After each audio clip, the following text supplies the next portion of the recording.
Samson. He's a machine learning engineer who currently works at Meta.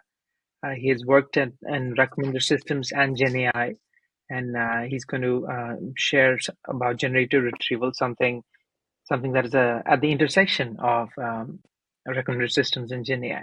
So yeah, take it away. Perfect. Thank you for the intro, Gaurav.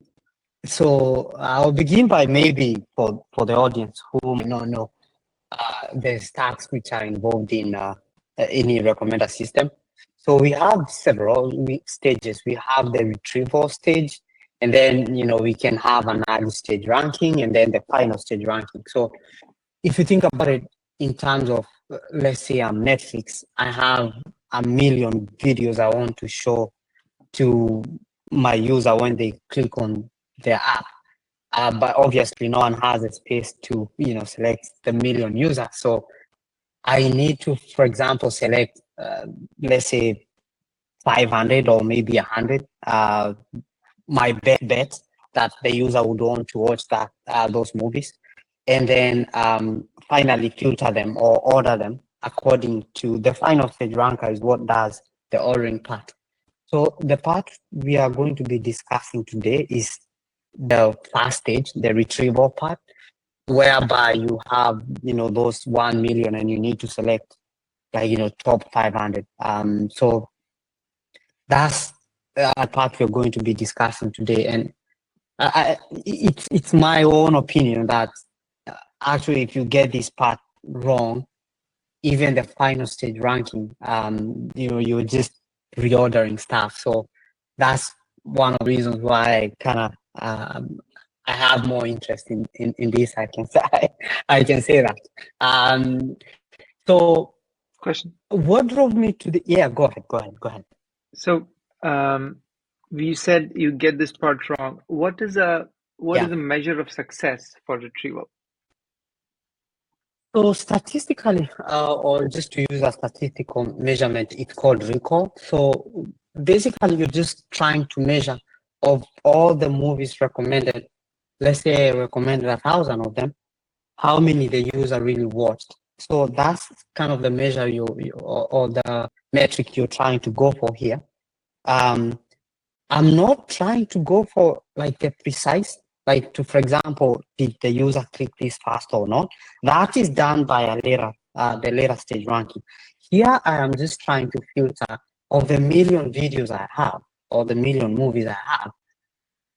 Of the 500 I selected, how many did the user watch? Because let's say of the 500, the answer is, let's say 10. So that means my retrieval stage is doing pretty badly, which kind of affects all the downstream stages. So that's the measurement the metrics we are going with here. Got it. Yeah. So I would imagine most companies and we can talk about this later on, but most companies have some sort of big companies who have a lot of for example, products they need to recommend, e-commerce. If you don't have a lot of things you need to recommend, then maybe this, whatever we are talking about, might be an overkill. Maybe you can just do a simple search, select. Yeah, like you mentioned the number 1,000, let's say. So you're saying maybe suppose I'm in a domain where the total corpus is of size 1,000. I don't know. Maybe recommending apps on a certain app store which doesn't have that many apps. In those sort of situations, you'd say that maybe you don't need the two-stage. You just can have ranking or something. I would say that because the whole reason why we, for example, we have these multi-stages is honestly for computational purposes, to save on computation, because you do not want to make your very expensive model to jump through all these videos and try to sort them out. Got it. So that's why if you don't have a lot of items for your use case, maybe you do not need all the stages. Got it. And actually, there are some people who, as I described earlier, that you can have retrieval, early stage ranking, and a final stage ranking. There are some people who just prefer to have two of them. a retrieval and a final stage ranking. Again, it depends on the number of items. Got it. Or by items, I mean products. So the reason why we are discussing this paper in particular is because, we're in the NLP GPT moment right now. So almost every use case we are trying to chase that GPT moment, or just to learn about like what's happening in NLP and then try to implement it in our use case, especially the recommender system. And this is based on the pattern that most of what we do is sequential. It's not like an isolated thing. For example, if I go to Amazon, I buy, let's say, a monitor, a computer monitor, or a laptop. Chances are I'm just going to buy another accessory of that laptop I've just bought at some point. So those two actions are sequential. So, and if we know that an NLP, current NLP, let's say the GenAI or any transformer network, they are very good at that sort of sequential information. That's how it's able to generate, like, a conversation based on, what you have said before. So that's the GPT moment. Everyone is, no, I wouldn't say everyone, but most engineers are trying to chase. And that's why we are discussing this paper. And this is among the few other papers, one of the most successful at doing this. So it makes sense to, I think, discuss this with the audience. Good. Perfect. Yeah. So basically, the paper we are going to discuss is called Recommender System with Generative Retrieval. But before we do that, let me describe to you just a little bit how, for example, a transformer functions or works in TLDR. So you would take, let's say, a sentence and then convert it into tokens. You tokenizer can be whatever you want it to be. You can slice the sentence into several tokens or parts. That's what is called tokenization. Mm-hmm.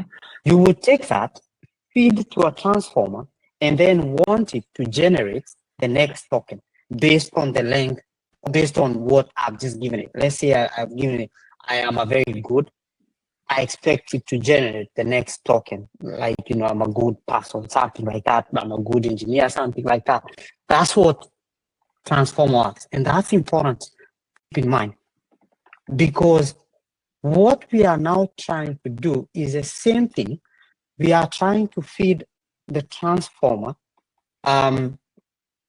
sessions or IDs or items which a user have purchased before, or in terms of movies, watched before, and then we expect the transformer to generate the next ID or the next item which a user is more likely to watch. Yeah. So there's a word you used here, token. Yeah. What does that mean? So if you think of a token, I'll just give a simplistic version of it. If you say, I am a person, for example, you can decide to split that sentence I've just given you, let's say using white space, and each of those individual, I would say, words become a token. Okay. But there are several ways of doing it, which, it's a little bit beyond the discussion here. But basically, there are some people who can even split the word "let's happy" into two, HA and HA and PY, something like that. Yeah. So that's just a way of doing tokenization. So to take it in a simplistic way, you're just trying to feed several sequential items and then hoping the model will be able to generalize and be able to generate the next token which come after that. So in our case, I assumed the token is I am happy. It's supposed to generate the next likely token or word coming from the sentence. That's what it does. Yeah. And we are using the same variation or the same concept in the paper we are about to discuss today. Got it. We are feeding a length of what the user have seen before or watched before, and then hoping or wanting the transformer to generate the next token after the next item, which the user is likely to observe. So to paraphrase, tokens are the vocabulary of the model. That's the space in which the model chooses the next thing that is very likely to be output, both in the language context and in the recommender system context. And I think that the part that is non-trivial or maybe even magical here is that in language, it's highly likely that after HA, you can't just say, I don't know, TUW or something. Like the space of words is very less, but in IDs of items, anything is possible. After 1, 2, 3, 7, 8, 9 is possible, or 2, 3, 4, anything is possible. So maybe correct. And that's a very good observation. And that is the core concept of this paper here we have. Got it. Because you cannot just feed IDs. IDs have really no much meaning to the transformer. So what, the idea of the product, because we don't capture any meaning with the ID itself. Mm-hmm. Unlike a transformer, which it will see, for example, unlike text, which the transformer will see that if you look at, based on my training data, several of these tokens, because those tokens will be converted to IDs, numbers. That's how any machine learning algorithm works. Unlike in the huge corpus of text, which transformers or generative models are trained on, there is no any meaning, captured in product recommendation. So essentially, if let's say I buy product 1, 2, 3, chances are no one else will buy the product 4, 5, 6. Right. But it's not because they did not buy such. It's because the product they bought has a different ID, but it's probably the same. It's let's say a keyboard and somebody bought a mouse. So it's not that I did not buy it. It's just because the ID is different. Right. So the transformer will not learn anything from that. Got it. So, and that is the actual main concept of the discussion today. How to turn these IDs into something meaningful. That's what we are trying to sort of, dive deep into today. Got it. So, and the way we are currently doing it is, instead of, for example, capturing the ID or using the ID directly, we are using, for example, the description of the items. In this case, something like, let's say, the description of the mouse, the keyboard. This is a Logic keyboard, so far and so far, or the description of it, or this is whatever item description. That is what we are using instead of the actual ID. And we are going to discuss how we use that content and convert it to something understandable to the transformer. Perfect. Yeah. To summarize, you said how to turn these IDs into something meaningful is a fundamental challenge that this paper takes position on, because once you have tokens which you can attach meaning to, then you can use the machinery of large language models for extremely accurate retrieval. Absolutely, and at that point you open yourself to an array of possibilities. You can just at that point use any model. Let's say you can fine tune a llama model to do this for you. Basically, because you've just created sort of I would say a secret language in a way, but the model will learn how to interpret that. Right. So converting that is what we are discussing today. Is a fundamental concept of this paper. And if I can just maybe share my screen and see. Yeah, you can see my screen, Carl? I can see. Yeah, perfect. Yeah. Perfect. So this is what I was saying earlier. So for example, a user history has bought orange brand X, ID 233, and this is ID 515. Let's say it's on an Amazon shop. So as you can see, there is no relationship between 233 and 515, essentially. But if we can be able to convert it into semantic IDs, something like 523, 55, 525, 78, even if like this is not exactly how it will operate, you can see there is some sort of meaningful info here. Like this is 225. And so the next shoe will be able to be predicted, or the brand, maybe I've been buying the orange and red, I might be prompted to buy, you want to buy this brand Y or something like that, for different colors, something like that. That's what we are trying to do, or these paper addresses.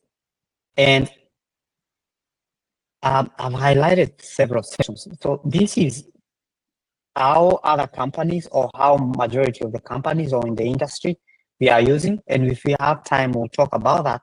It's the two-tower network, or how, so we have a user in item tower, and then we do a door product, and they also mention here one tab for the query and another one for the candidate, and then we do an inner product, basically to embed the query and the candidate embedding. And then during inference, we can come in, because we already can be able to embed the user, we just look up from the big embedding we have of the items, what is closer to our user, and we can be able to recommend those few products. We can talk about this on a different section of, like, for example, how to find maybe the nearest item out of the 1,000 of the embeddings you have. You can use something like an approximate nearest neighbor. We can talk about this on a different section, but high level, that is how majority of the systems which are currently being implemented functions. This paper is trying to veer away from that and use a different concept, which is what we are discussing today here. And they mentioned that here, that it's a high level overview of Tiger. Tiger is the proposed framework here. It's a novel semantic representation of item, the semantic IDs, or a sequence of token derived from each item content information. And token here is just like a question you asked before. Like, what does it, token represent something? What is it? Which is what this is. Right. This is what they represent as a token. Right. Perfect.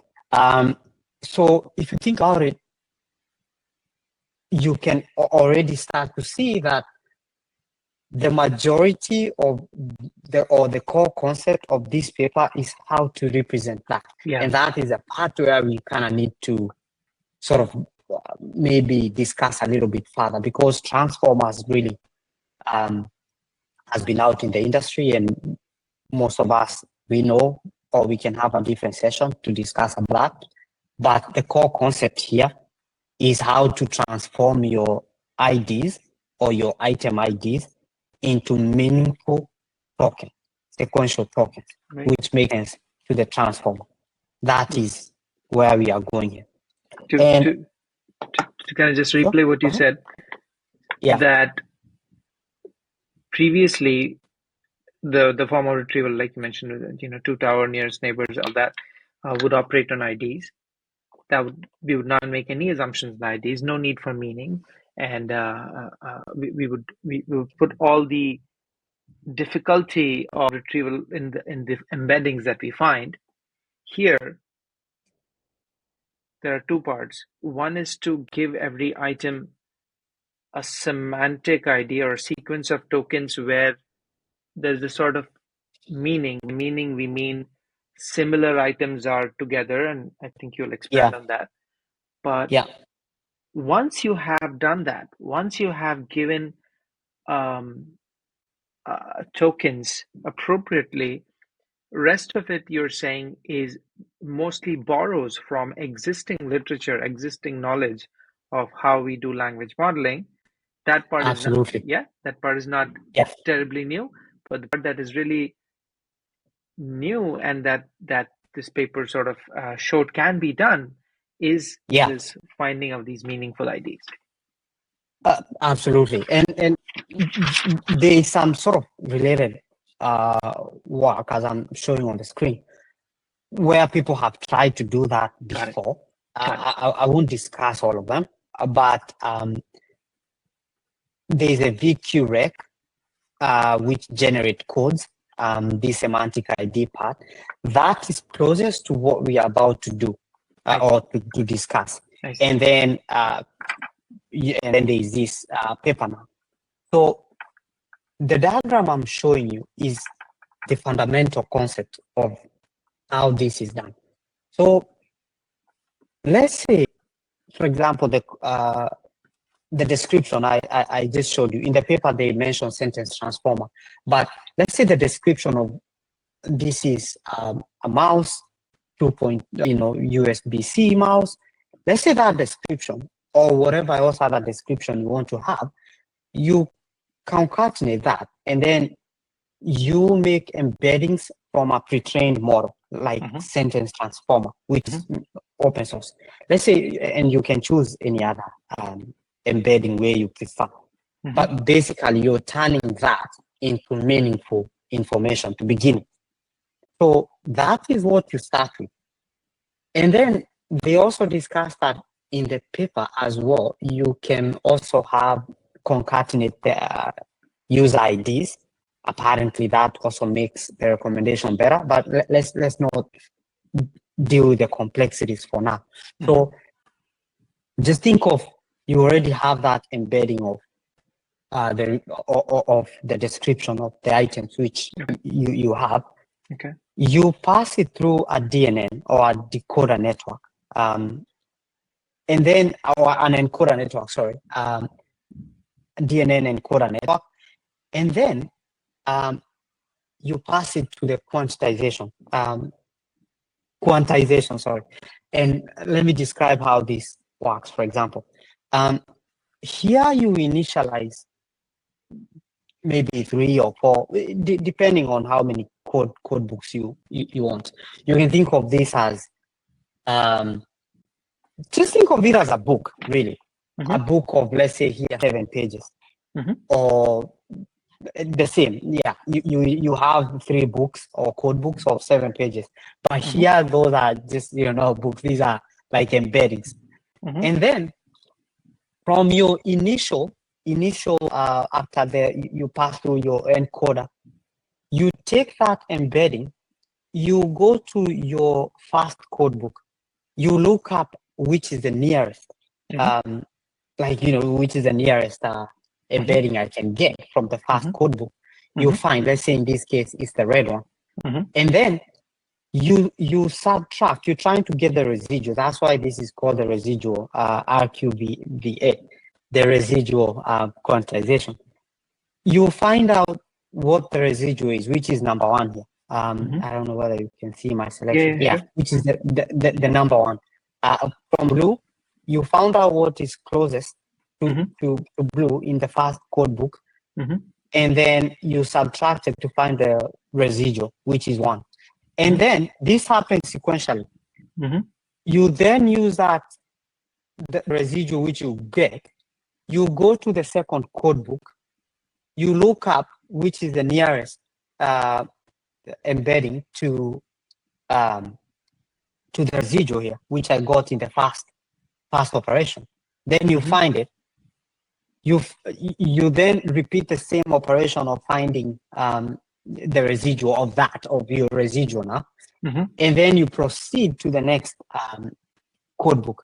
So as you can see, you're reducing your sort of your error as you go. As you can see, that's what you're trying to do.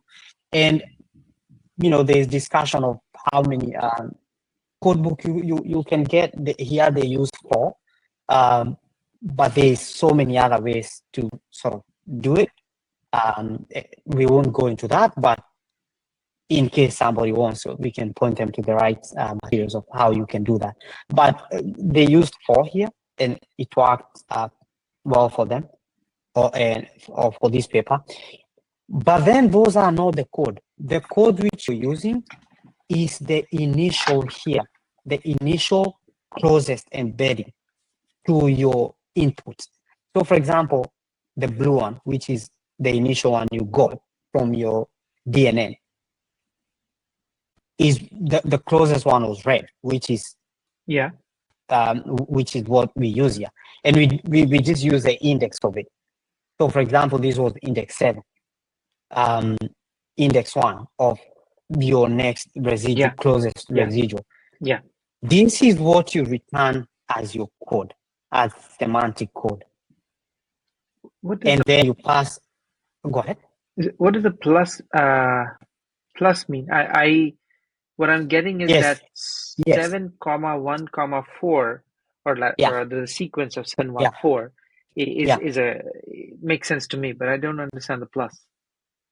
So here you get to and I'll show you in code on this RQVA, the whole block of quantization. There's 2 things which will be returned. One, you return the semantic codes, the 714, and number 2, you will return this addition of these codes so that the decoder can now try to decode that. And then that becomes your training. And then you can do back propagation on it. Got it. Make sense? Got it. Yeah. So, and really that's just the crux of this paper. That's it. If we understand this part, that's about it. And let's just look into the code to understand. So, one thing I do, and this is maybe might help somebody. Whenever you see a bunch of code like this, Pytorch code, I'm referring to Pytorch code, it's very difficult to read through it if you have no context of what's going on. But you have a high level of what's going on, but reading this whole code is daunting. So one trick I do, for example, I know this what RQVA model does, I will simply straight go to the forward function. That is a trick I normally use. Maybe not so many people do that, but myself, I'll go to the forward function, because from the forward function, you can now start going step by step, working your way backwards as to what's going on. So, thank you. Yeah. So, for example, you remember I talked about the decoder network, or the encoder network. So you can see in the forward function, that's the first thing which is coming in. And now from this, I can go back and look up, okay, so this is the self.encode. Okay, so what is the self-encode .encode doing? That is a trick I use. Maybe it might help somebody somewhere, but yeah, basically that's kind of how I like to do it. And right off the bat, you can see, okay, this self.encode, this is where it's being populated in the encoder, because where was the forward function? Yeah, this is the encode. And then you see, okay, so what's the encode doing? And the encode is just doing what I described before, which is taking, for example, the incoming tensor, encoding it. And by encoding it, again, you can go back and look at, okay, so where the self-encoder is, and you see it somewhere here. And basically, what's happening here is just a DNN, a deep neural network, really. That's about it here. which are these modules, and then you do a bunch of, you pass it through several projections to make your encoder, and that's it. And then you pass it through fully connected mu. I'll discuss the importance of this. And so you return two things. The log var, which is just, these are just projections. So you can design this whichever way you want. So this is just my simplistic design. The part which I think I would love, or I would like the readers to understand more, is after encoding what happens. Okay. The encoding part, again, you come back to the forward function. Typical, you come back to the forward function, and then you do something called reparameterization. So let's discuss a little bit what. So we are talking about the reparameterization part. So I could have avoided to use the reparameterization function, which I'll describe what it is here. It's just a simple used to just turn something which is not differentiable into something which is a differentiable operation. So I could have used something like torch.random, sigma mu. Basically, you sampling from a normal distribution. The problem with that is you cannot backpropagate through a pure draw of random state. You can't do that.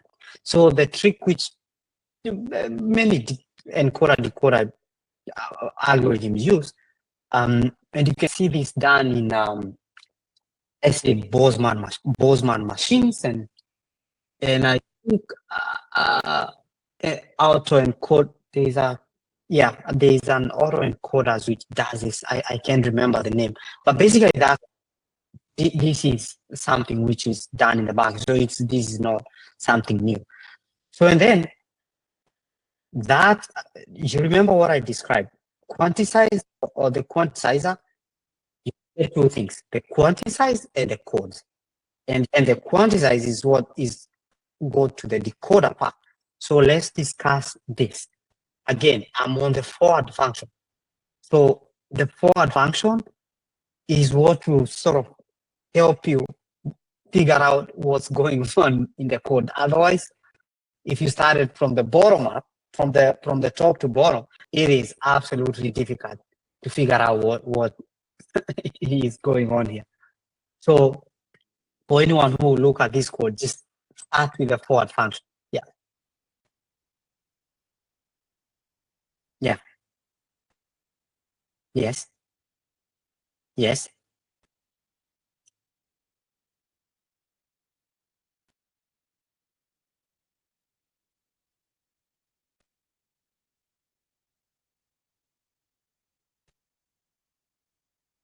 Correct. And I've described the loss function here as well, which is gonna be used here. So again, here there's different implementation of the loss function, and I know we haven't discussed the quantize. I'll go back to it. Yeah, but on the loss function here, you can, for example, make different implementation. For example, the KO divergence, which is normally when you're trying to find the difference between distributions. There is that. And then you can have a reconstruction loss, something like MSE. And then at the end of the day, you can decide to add them together. I'm not sure this is hidden by this bar, but can you see the end of the code, the loss function, where I'm adding it together? Oh, perfect. Yeah, because it's hidden by the video. But yeah, so you can have that. Again, there's different variations to this. You can define it in whichever way you want. Yeah.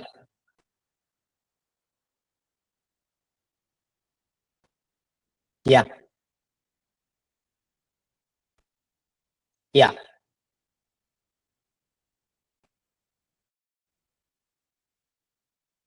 Mm-hmm.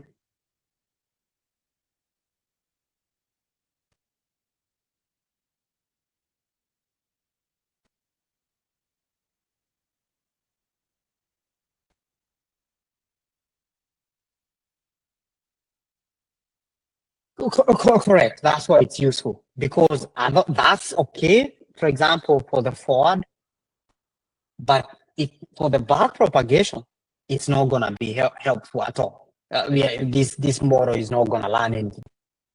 So going back to the quantize, it's as I described previously. You take a residual here. You know, this is the number of quantized. Yeah, based on the self quantizers.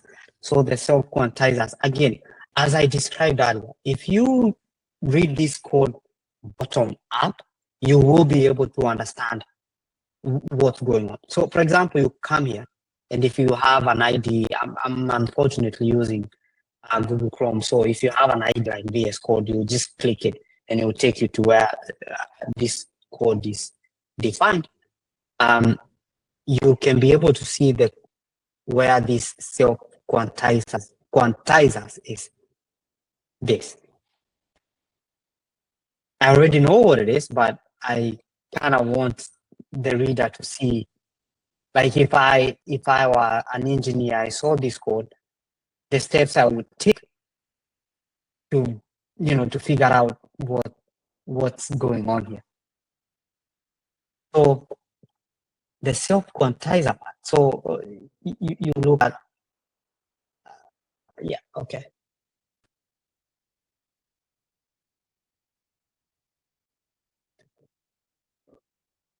Yeah, because I wish somebody had mentioned that to me because it gets so confusing. It gets so confusing if you have just to come and look at this code straight up and don't even know where to start or where to begin. Yeah, that's as is.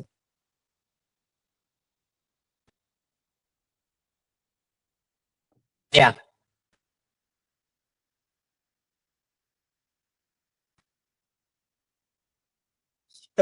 precisely, precisely. Okay, so I will go to the quantizer. Yeah, it's a little bit difficult to work on Google Chrome version of it, but basically the quantizer will bring you to where this residual quantization is being done. And let me describe it because this is basically the image I showed you before. And if I can just slightly, I think give me one second.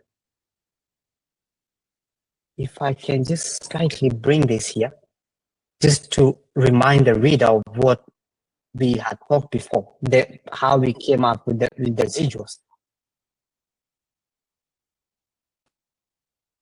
I'm still sure. Oh, okay.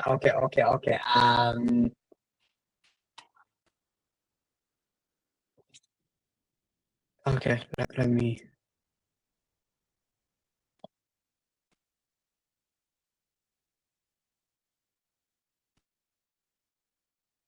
Mm, oh, it's so it's still this thing. Um, Better? Yeah, yeah. So this is just a recap of what the quantizer does. Um, you get the residuals as we had discussed before. Then afterwards you get the sum, you pass it to the DNN. And now let's see how this same operation is done in code. Right?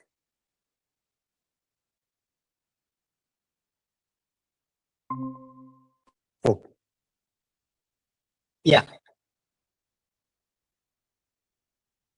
yeah. Mm-hmm. Mm-hmm.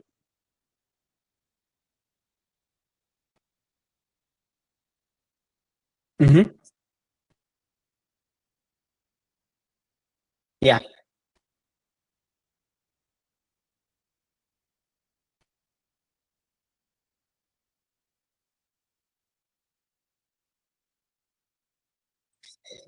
Yes. And something also, and thanks for the question, because it reminds me, these code books are also learnable. So they are not static, like they are not set. As you can see here, when we initialize this code book as embedding, we also initialize the weight. You can do any initialization you want here, but these are all also learnable. So you're also learning this as we go, like which is the best position to place this. The only thing which is not learnable is the initial embedding which is coming in. I'll talk about the notebook, but just to show the reader, just so they see, this sentence transformer transform, let's say, the about product section, and this is pre-trained model. So already as the embeddings are coming in, there is a meaning to it. And that's how you combine those two. And as I said earlier, you can see there's a lot of NLP influence here. So that's why this sequential information is being, well represented here. Because initially you represented it using a sentence transformer, which is already aware of, if, for example, this keyboard is Logitech, and if I said, oh, this keyboard is from, it already knows those two in the embedding, in the dimension, they are already close. It already knows that. So we already started with a leg up. So here we are just transforming what we've seen into code. So, and just as I said before, you know, and I've left a lot of notes here, you get the distance between the past, between the code book and the residual which is coming in here. Again, just as I've repeated this, start from the forward function.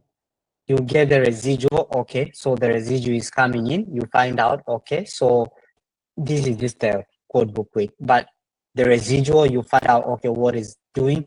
So right here, and then you realize that it's calculating the distance or the distances between the residual and each code book. For example, code book had 7 in the image you saw. It had 7, let's say, blocks. So here we are calculating each block, the distance. And then this line 3, yeah, go ahead.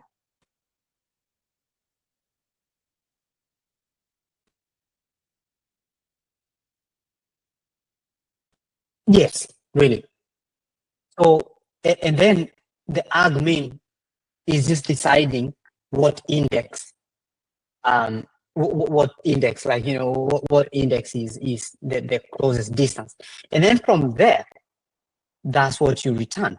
You know, the code, which is the index and the quantized. Okay, that makes sense. So let me, I think now that's really the summary of this code.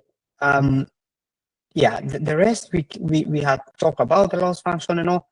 So again, apologies for the IDE. This is the only one I could get.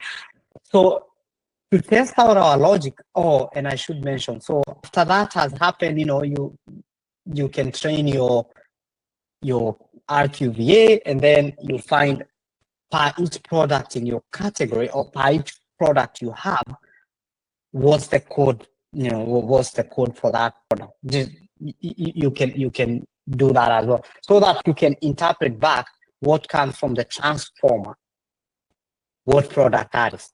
It's almost like a key value pair, if I may say that. You run your RQVA through your products, and then you get what each product code is. And then, you know,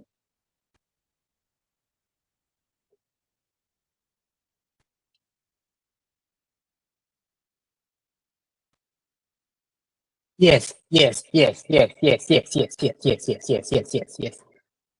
Yeah. So this is just a data set I found on Cargo, it's open source. You can as well get it. It's the Amazon product database. Because I kind of like, for me to understand the code, I like to implement end to end, and I hope this help any engineer as well. You want to do this before you try this out, maybe in your workplace.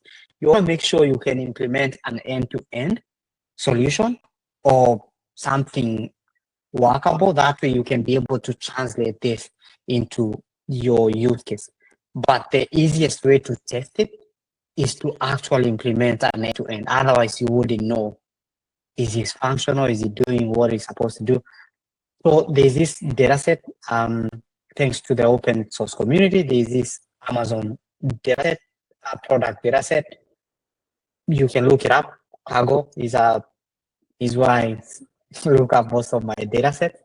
Of interest here to me is the about product section. Let's say high compatibility iPhone, blah blah blah. And in fact, you can add all this metadata as well, like the product name. And actually in the paper, they also discuss that they also take the user ID and they also concatenate into the about section, about product. Yeah, that helped with personalization. That's what they were saying in the paper. So you could do that, or you could take the simplistic version, like I did, where you just have the about product. But because this is just an MVP or a minimum viable product, you can just take the about product for now. Go ahead. Yeah. Yeah. Yeah, they were saying because, for example, there is gonna be, I assume, if you concatenated, for example, this user ID into this, and then you sentence embed this, this definitely is not in the sentence and sentence transformer vocabulary. So it's more than likely going to assign some token, special token to it. So that's what they were saying. I haven't validated that because myself, I didn't concatenate that. But I just think even before doing that, even without doing that, you can still get away with this, the product, descriptive product metadata of about product name and things like that. And this is just some simple, this is simple pre-processing. You feel free to clone this notebook and do the same. And then for the sentence transformer, I just took the the smallest one, the minimum LM. Again, you can choose whichever one. And then for the product text, you just take the product or what you have in your corpus, or you can just decide to take a sample, a train sample, and then you convert it into list. From here, typical NLP, you convert this into list, and then sentence transformer model, you encode those products and convert them into tensors or embeddings of tensors. And the embedding shape is going to be 1355, 384. Again, there's variations of this. You can take a bigger embedding beam, up to you. And then, you set up, go ahead.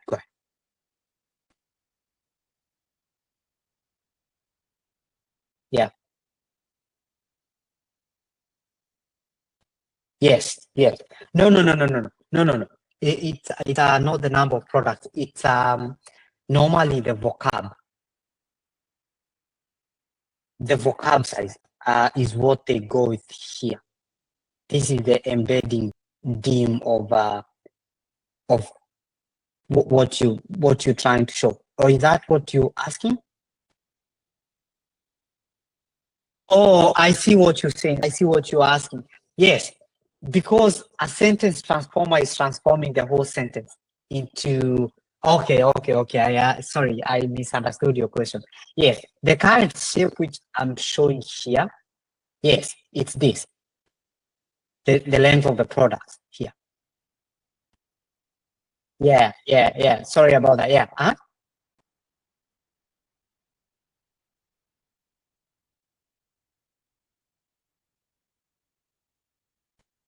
Mm-hmm.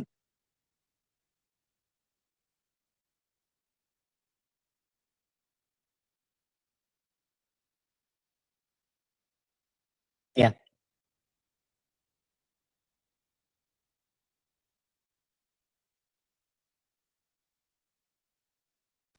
Yeah, but you honestly don't need the 2 billion. I know it's just a description, it's just an example, but any sort of representative of the training set would be okay. That's yeah, it doesn't need to be all of it. In this case, I did not do that because, as you can see, this is not such a big data set. Yeah, so and the results are not gonna be the best because these large language models or any sort of model nowadays is kind of data hungry, so you need a lot of data for it. But this is just an example of how you could implement this. Yeah, and then you train your RQVA. You know just this you can see on the right. You train your RQVA model. You define it, and then here you train it. The loss function is the loss function which we discussed here. Again, and then you do your backprop and calculate your loss. I'm not gonna do it again, but he's an example that he trains. Again, if you had more data, the better. And then this is more like you're predicting or you're quantizing your product into those codes. So, and here's an example of what you end up getting. For example, product ID this, you get the codes 106, 102, 40, like that. So the reason why this is 4, you also define this. This is the number of code books here. Now quantizers here. So if you have 4, that's what's gonna happen here. Or the codes are gonna be, like 4 codes. In the paper, I think I showed you they had 3 in the image, but they actually used 4 in their implementation. So you can use that. And then what I was saying earlier, you can then do your key value pair and save this somewhere. I was gonna use a different place, but I remember that's used at my workplace. But yeah, you can put this key value database. Let me say that. Yeah, a key value database. There's a bunch of them out there, so you can, for all the products you have. And this is not gonna take. This is not very computational heavy because this is just prediction. This is not gonna be computationally very heavy, so you can afford to do this. And then once you do that, here what I'm doing is I'm taking a session. So let's say for user 0 for this yeah. But for this user ID, session is all they have bought before. Yeah. So let's say they bought, assuming this is the same user. Let's just assume this is the same user here. So if they bought this and this and this, then those becomes your sessions.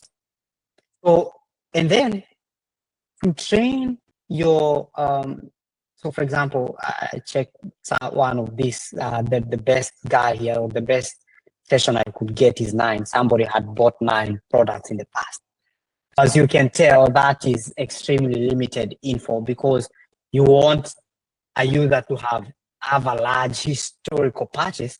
And that's what I was saying before. If you do not have such a large catalog of products, then some of these things might not be necessary.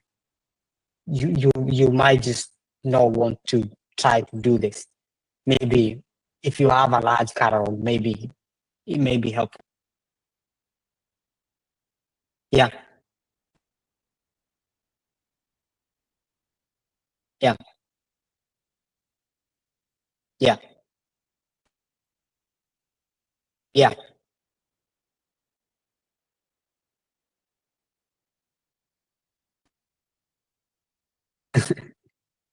Yeah.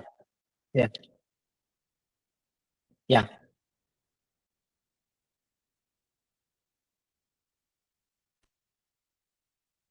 Correct. Correct. Yeah.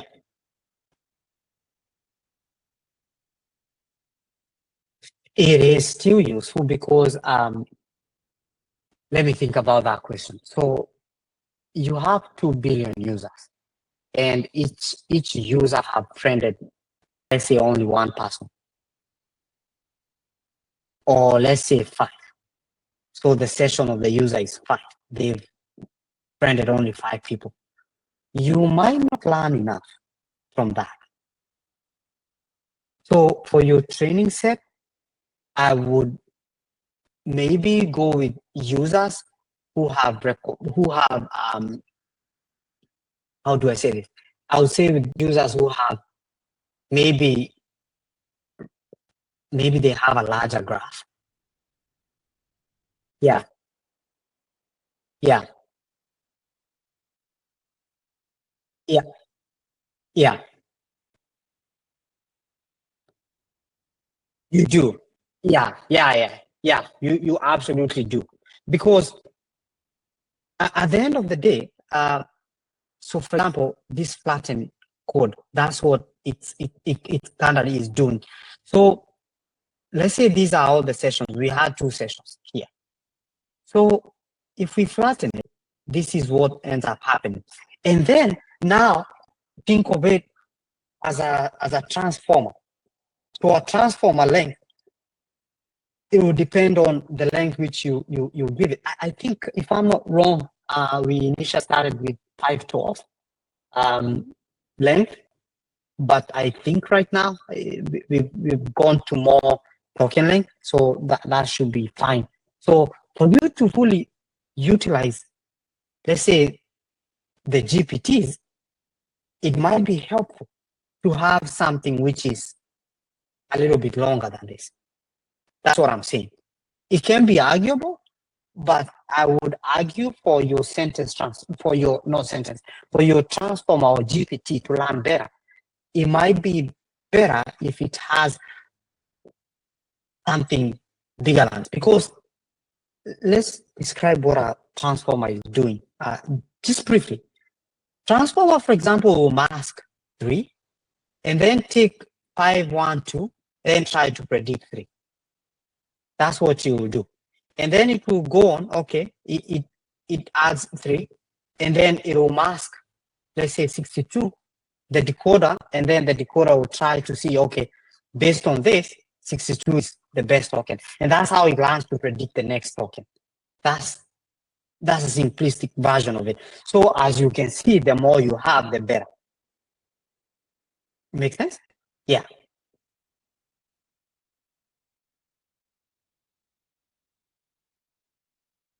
Yeah. Absolutely. Yeah. Yeah. So this is just a representation of what I was kind of saying, like, you flatten them, they become just one sentence. And then the whole of this other code become vanilla transformer training, really. I won't go into details of it, but it becomes transformer, really. And let's say you have those users who, for example, going back to your question about friending, let's say you have users who have like 500 friends. There's one user who have 2 friends.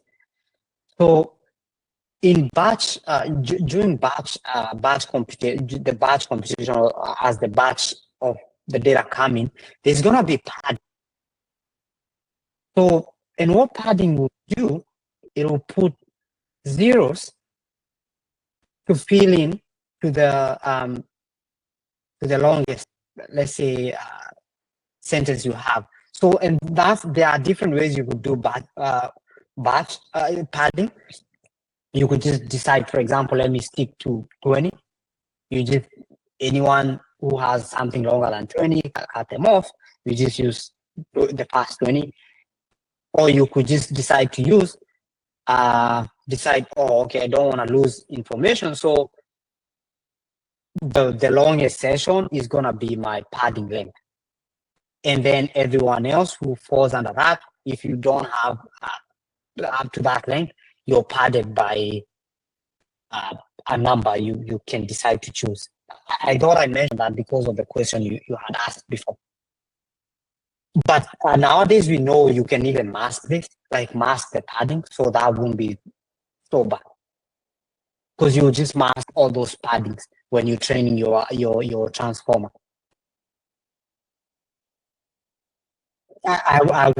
Yeah, I would argue that. Yeah. And then again, this becomes a vanilla training loop for a transformer. I created a transformer here. Again, this is a simplistic version of it. You start with your embeddings, your positional embeddings, and your token embeddings, and you pass them through a transformer layer. This is implemented by, I believe, I don't know whether you can see that. Yeah, Pytorch has an transformer, so you don't have to sort of implement the transformer module by yourself, but this is what it takes. Again, nothing more here. So here, this is a simplistic version of building positional of making my embedding positionally aware. Again, this is a simple version. A more complete version will be this one. I just put it here just in case for the readers, just to see how you could implement this. I haven't used it here, but this is how you could use it. Again, we could go to the paper to see how the cosine and sine are being used, come up with those embeddings. This is plain transformer implementation. No, this is not rope. This is the initial version of embedding, which the 2018 paper. Rope is a new way of doing it. We can talk about it, but it's the new way of doing it, which is much better. So again, that's why I never used this positional embedding here. That way the reader can be able to implement their own positional embeddings and use them here. Yeah, that's why I left it out here, just as an example.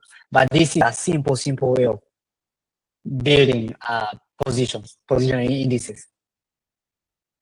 Yeah, perfect. And then you train your transformer, and then here's what there's some. Let me discuss this a little bit more. So you can, if you have your transformer, let's say you have, because in the paper they utilize a normal plain transformer, the BERT, BERT, the original one. So you can have a greedy decode. For example, that transformer only predicts one token, unlike a GPT. In fact, we could have just trained a GPT if I had enough resources. You can just train a GPT, like, Llama's open source. You can train it and you don't have to do all this. Because here what I'm doing is sort of a hacky way, but is what they've done on the paper as well. You use a transformer and then you have it predict the next token. And then once it gets to, let's say, your token representation is 4, that's the code book here, the codes, you cut up to that, like that becomes one product. Something like that. Yeah. So But then if you use something like a GPT, you can easily like maybe prompt it or have it straight up, predict 4 tokens straight up. Yeah.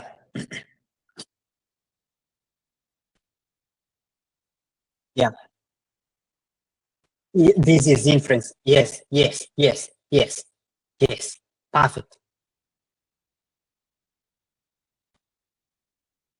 Yeah.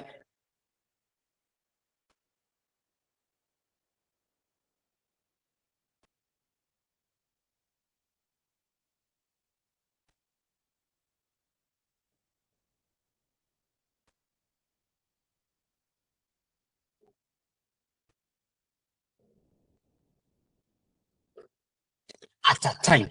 Yes. And that also brings in a problem. So there are two ways you could, for example, find the next token. You could do something called beam search. Readers can dig a little bit more into that, or you can do what I'm doing. It's called a greedy search. So, and there's a problem with the greedy search because chances are you can easily generate an ID which doesn't exist. That's the problem with doing greedy. So what greedy does is it generates the next token. So given a sentence or given a user session, it generates the next number or the next ID. And then out of that generation, you concatenate it and then have it, let's say the length was 5. Now it generated 1. You concatenate on the 5, you have it generate like that, like that. That's the greedy. Yeah. Or you can do the beam search. Beam search is actually, it's actually what's more recommended because you won't run into problems of finding IDs which don't exist. Like you'll notice which happens here as well. Yeah, so again, I checked, the products and just to see whether those products existed. And because I used greedy search, some of the products don't exist.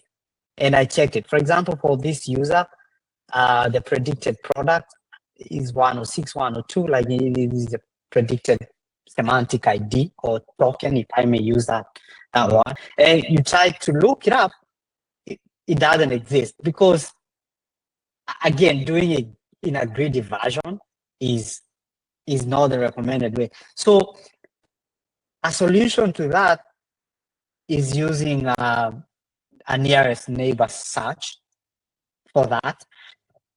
For example, you can see, excuse me, for the predicted product, I trained a simple, k nearest neighbor just to do the search. And as you can see, my product matches several of these product IDs which exist. Like the TV, and you can see this kind of makes sense if you really look it up. You can kind of see this makes sense. There's a smartwatch. There is something premium audio, so you can tell this is a user who possibly is more interested in electronics. Makes sense. And I looked at the user as well. I saw that some of their products, the description are like micro USB and all that. Yeah. So go ahead.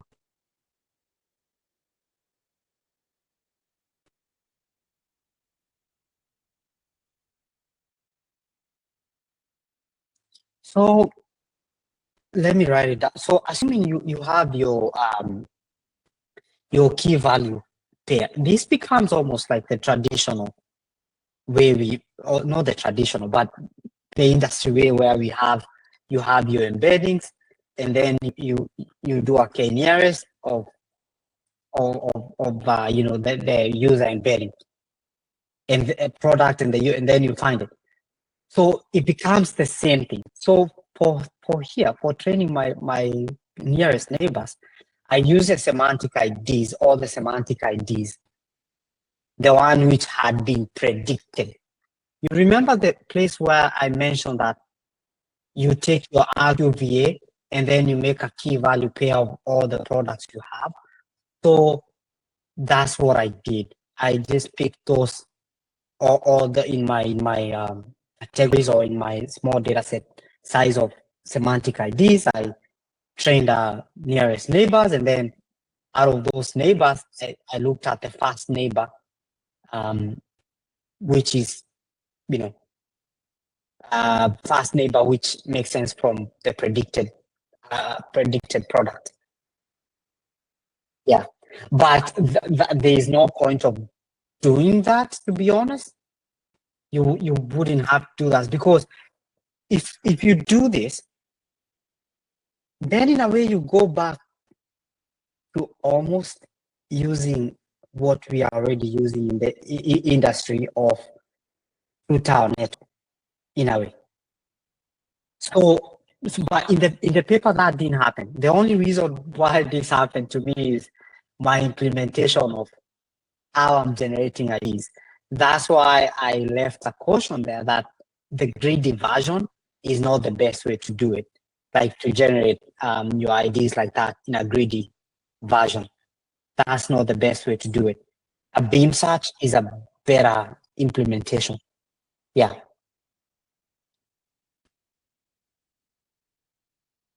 Yeah.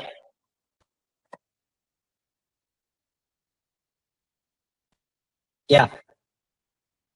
Yes.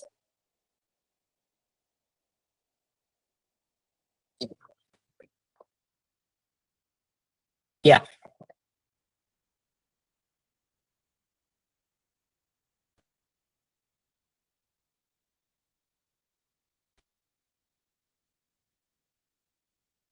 Yeah. Yes. Yeah.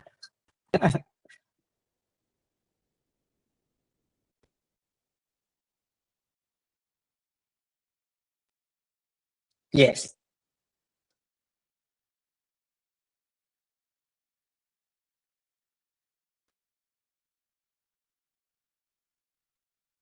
Yes.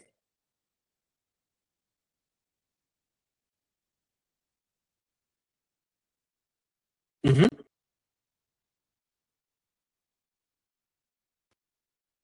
Right.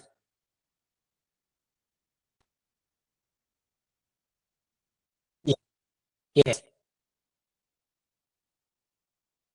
Yes.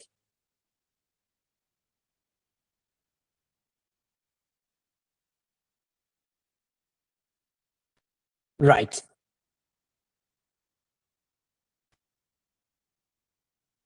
Yes.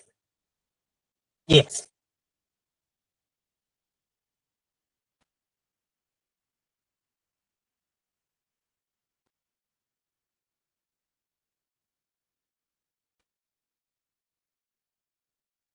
Yes.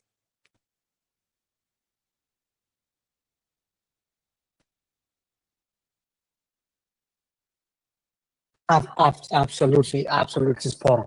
And in fact, something also I should mention, in your implementation of transformer, you could have a way to punish the model whenever it generates an ID which doesn't exist, which encourages it not to do that. So again, this was a very minimal uh, approach to it, but with just little tweaks, this can become industrial grade code, really, with just little tweaks here and there. So, because what you're trying to do is to generate an exact match. That way, your lookup becomes very efficient. And even if it's not, at least, even if it's not an approximate nearest neighbor, will be, I guess, more, I would say, more accurate, because you're trying to almost predict an exact match product ID.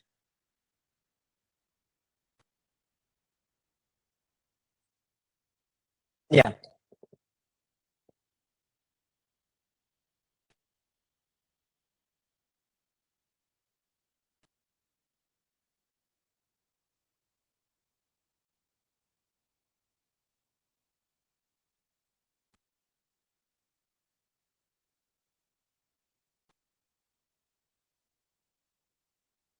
Yes, that's a very good question. In fact, in the paper, I just did not want to, because this was more of an applied talk, so I did not want to be more sort of deep dive into the paper. They mentioned that part of the advantage of this framework is a diversity of recommendations. And like, for example, I won't say, I keep saying traditional, but it's not. It's still a high-grade two-tile network. And like that, which will recommend to you almost the same things which you have seen before. Which, for example, for, let's say, a movie, or not even a movie. Think of it in terms of a TikTok Reels or Instagram Reels. As much as maybe I liked one, I necessarily don't want to see, let's say, travel videos in my whole feed the whole time. That's a bad user experience. So I might have another interest, which I don't know of, but if somebody recommended it to me, something, let's say, about animals in the Amazon jungle, forest, I would probably maybe want to, get more interested in that or dig more into that. So this is part of the advantage of this, the fact that it can recommend more diverse candidates. So for friendly, I think that's a difficult question because you want to ask, do you want to recommend more diverse friends or do you want to recommend more like almost friends which have been following? And I guess that's a more difficult problem to tackle. Yeah. But I would argue that maybe if you're doing something like, I'm forgetting the name of the name friendly use, but influencer recommendation, that can work pretty well. Because if I'm into soccer, for example, when you recommend me somebody who plays tennis, I probably am more likely to follow them. So, and the good thing is, this becomes a generator as well. But by a generator, like I mean a source. So it's not your entire source. So I would argue this would be also useful in trending. Because if this becomes a source, then the final stage ranker will make the decision of whether to show it or not. This is just bringing in an extra source of candidates. So I think it will still be useful. And the reason I cut this part out, but the reason